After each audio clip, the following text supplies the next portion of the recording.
আজকে আমাদের আলোচনার বিষয় সপ্তাহ অনুযায়ী গর্ভাবস্থা, সপ্তাহ ৩২।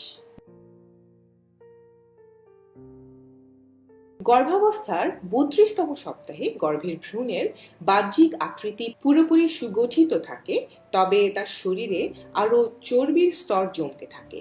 আগামী কয়েক সপ্তাহ ধরেই এই প্রক্রিয়া চলতে থাকবে। ভ্রূণ বড় হওয়ার সাথে সাথে মায়ের জরায়ুতে তার জায়গা কমতে থাকে। তবে একটি ভুল ধারণা বেশ প্রচলিত যে জায়গা কমে যাওয়ার কারণে এ সময় ভ্রূণের নড়াচড়া কমে যায় বা বন্ধ হয়ে যায়। এমনটা হওয়া কখনোই স্বাভাবিক নয়। ভ্রূণের নড়াচড়ার পরিমাণ আগের মতোই থাকবে, তবে নড়াচড়ার ধরনে হয়তোবা কিছুটা পরিবর্তন আসতে পারে। যদি নড়াচড়া কম মনে হয় বা নড়ছে না বলে মনে হয়, তবে অতি সত্বর তা ডাক্তারকে জানাতে হবে। গর্ভধারণের ৩২তম সপ্তাহকে প্রেগন্যান্সির তৃতীয় ট্রাইমেস্টারের ৫ম সপ্তাহ হিসেবে ধরা হয়। এই সপ্তাহের অবস্থান গর্ভাবস্থার ৮ম মাসে।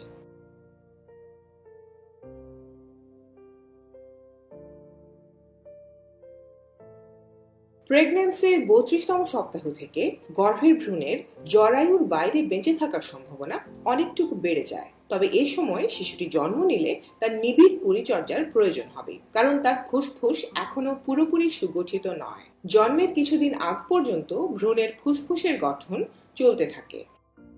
এ সময় ভ্রূণটিকে মডারেট প্রিটার্ম ক্যাটাগরি হিসেবে বিবেচনা করা হয়। এ সময় জন্ম নিলে পর্যাপ্ত পরিচর্যার সাহায্যে তার বেঁচে থাকার সম্ভাবনা ৯৯%।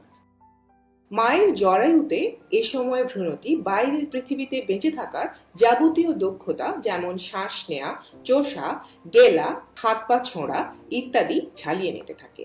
এখন ভ্রূণটি মায়ের শরীর থেকে প্লাসেন্টার মাধ্যমে পুষ্টি গ্রহণ করলেও নিজের মুখে খাওয়ার জন্য তার পরিপাকতন্ত্র ইতোমধ্যেই প্রস্তুত হয়ে গেছে।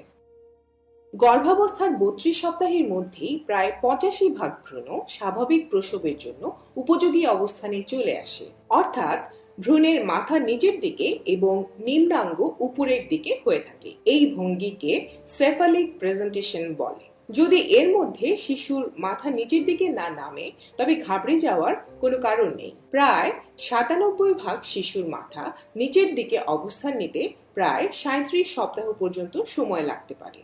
আবার কিছু কিছু ভ্রূণ জন্মের ঠিক আগ মুহূর্তেও অবস্থান পরিবর্তন করে।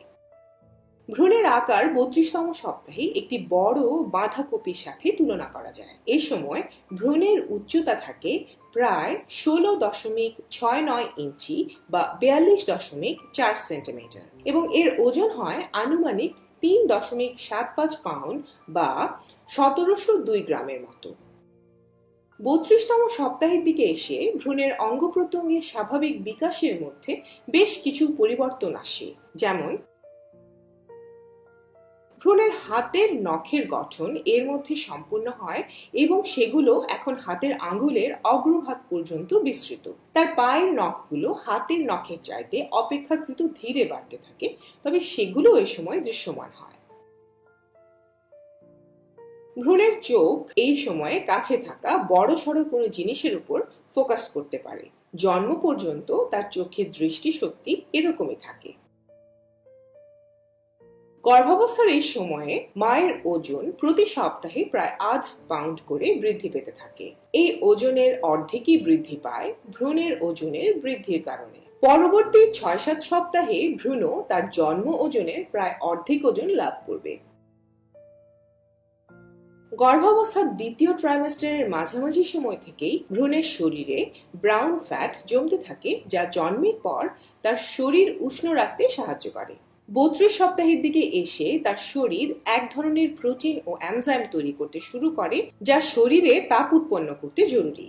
তাই এই সময় থেকে ভ্রূণটি আরো ভালোভাবে তার শরীরের তাপমাত্রা নিয়ন্ত্রণ করতে পারে। নবজাতক শিশুর আশেপাশে কোনো উচ্চ শব্দ অথবা দ্রুত নড়াচড়া হলে শিশুকে আঁতকে উঠতে দেখা যায়। উচ্চ কোনো শব্দ হলে শিশু সাধারণত তার মাথা পেছনের দিকে হেলিয়ে দেয় এবং হাত পা ছুঁড়ে কাঁদতে শুরু করে। আবার হাত এবং পা শরীরের দিকে ভাঁজ করে কুঁকড়ে যায়। শিশুর এই প্রতিক্রিয়াকে মোরো বা স্টার্টল রিফ্লেক্স বলা হয়। গর্ভাবস্থার ৩২তম সপ্তাহ থেকে বেশিরভাগ ভ্রূণের মধ্যে এই রিফ্লেক্স দেখা যায়। এর মানে হলো কোনো উচ্চ শব্দে বা মায়ের হঠাৎ নড়াচড়ায় ভ্রূণটি চমকে উঠে হাত পা ছুঁড়তে শুরু করতে পারে, এমনকি তার হেঁচকি তোলাও শুরু হয়ে যেতে পারে। এ সময় ভ্রূণের এই নড়াচড়াগুলো মা খুব সহজেই অনুভব করতে পারবেন।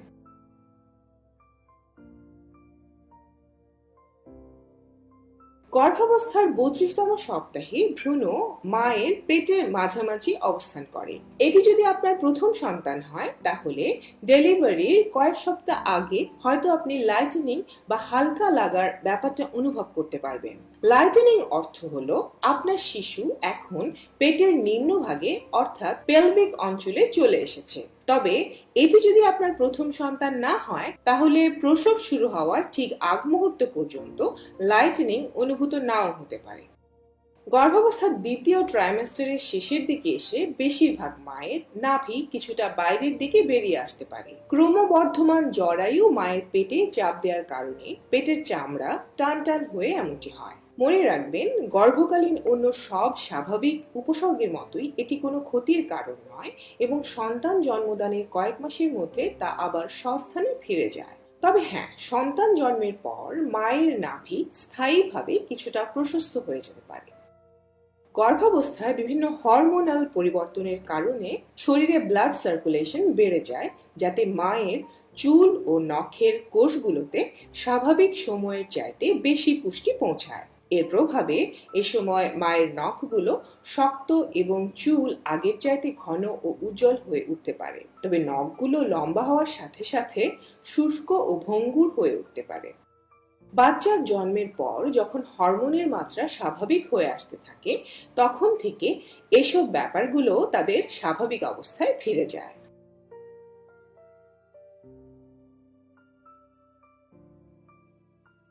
বিভিন্ন কারণে গর্ভাবস্থায় হেমোরয়েডস বা পাইলস হওয়ার প্রবণতা বেড়ে যেতে পারে। ক্রমবর্ধমান জরায়ু, কোষ্ঠকাঠিন্য এবং প্রজেস্টেরন হরমোনের আকস্মিক বৃদ্ধির ফলে গর্ভবতী মায়েদের পাইলস বা অশ্ব হয়ে থাকে। মাঝে মাঝে ভেরিকোজ ভেইনের অস্বাভাবিক বৃদ্ধির ফলেও গর্ভাবস্থায় হেমোরয়েডস বা অশ্ব হয়ে থাকে। এই উপসর্গ খুব বেশি ঝুঁকিপূর্ণ না হলেও এতে অনেক ব্যথা থাকতে পারে এবং রক্তক্ষরণেরও সম্ভাবনা থাকে। কোষ্ঠকাঠিন্য হলে এই সমস্যা বেড়ে যেতে পারে, তাই কোষ্ঠকাঠিন্য এড়িয়ে চলার চেষ্টা করুন। পর্যাপ্ত পরিমাণে পানি পান এবং আঁশযুক্ত খাবার খাওয়ার চেষ্টা করুন। পেলভিক এক্সারসাইজগুলো এক্ষেত্রে ভালো কাজ দিতে পারে। এছাড়া মল ত্যাগের চাপ আসলে কখনো আটকে রাখার চেষ্টা করবেন না। ব্যথা নিয়ন্ত্রণের জন্য আক্রান্ত স্থানে আইস ব্যাগ ব্যবহার করতে পারেন। তবে ব্যথা যদি খুব বেশি হয় এবং রক্তপাত হয় তবে দ্রুত ডাক্তারকে জানানো জরুরি।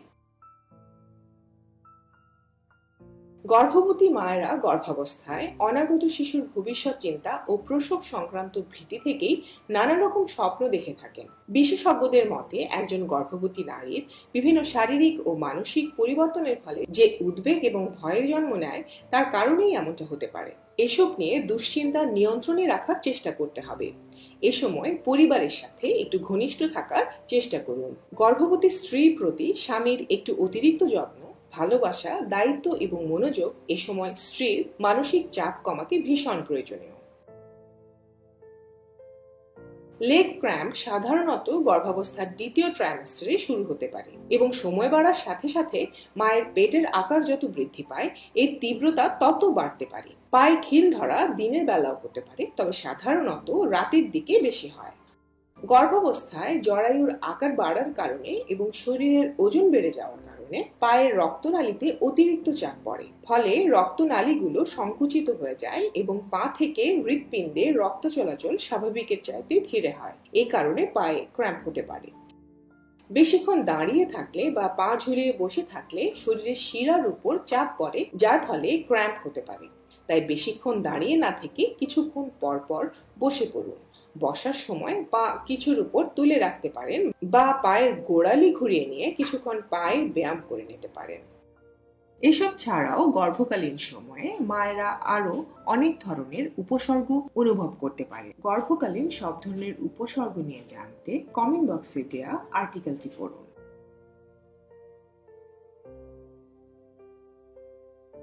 এ সময় গর্ভে শিশুর নড়াচড়া খেয়াল করা বা কিক কাউন্ট করাটা জরুরি। প্রতিদিন কিছু সময় আলাদা রাখুন বাচ্চার নড়াচড়া বোঝার জন্য। কিক কাউন্টের জন্য সাধারণত দুটি পদ্ধতি বেশ প্রচলিত।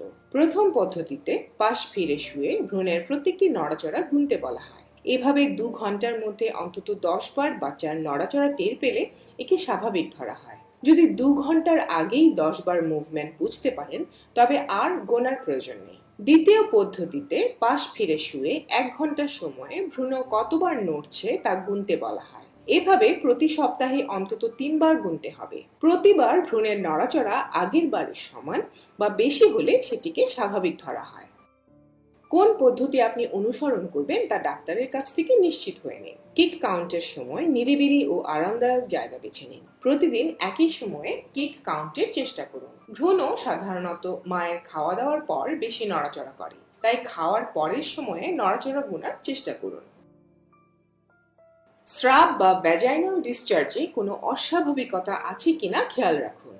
যদি হঠাৎ করে স্রাবের পরিমাণ বেড়ে যায় কিংবা স্রাবের সাথে অল্প রক্ত যায় অথবা স্রাবের ধরন শ্লেষা জাতীয় হয়, যাকে মিউকয়েড বলা হয়, অথবা অতিরিক্ত তরল স্রাব নির্গত হয়, তাহলে এগুলো কোনো জটিলতার উপসর্গ হতে পারে। এসব ক্ষেত্রে অবশ্যই ডাক্তারের পরামর্শ নিতে হবে। আসল প্রসব যন্ত্রণার লক্ষণগুলো সম্পর্কে আগে থেকেই যদি আপনি এবং আপনার পরিবারের সদস্যরা কিছুটা পূর্ব ধারণা রাখেন, সেটি আপনাদের আত্মবিশ্বাসী থাকতে সাহায্য করবে। বিশেষ করে এটি যদি আপনাদের প্রথম সন্তান হয়, তাহলে প্রসবের উপসর্গগুলো শুরু হবার সাথে সাথে সিদ্ধান্ত নেওয়া সহজ হবে। গর্ভাবস্থার শেষ সপ্তাহগুলো অত্যন্ত দীর্ঘ মনে হয়, তাই এই সময় এমন কিছু করুন যেন একঘেয়েমি না লাগে। ভাবতে শুরু করুন আপনার অনাগত সন্তানের জন্য আপনি কি কি করতে চান। প্রয়োজনীয় জিনিসপত্র গোছাতে শুরু করুন। আপনার আরো সন্তান থাকলে তাদের সঙ্গে সময় কাটান। একই রক্তের গ্রুপ সম্পন্ন বন্ধু বা আত্মীয় ঠিক করে রাখুন যিনি প্রয়োজনে রক্ত দিতে পারবেন। পরিবারের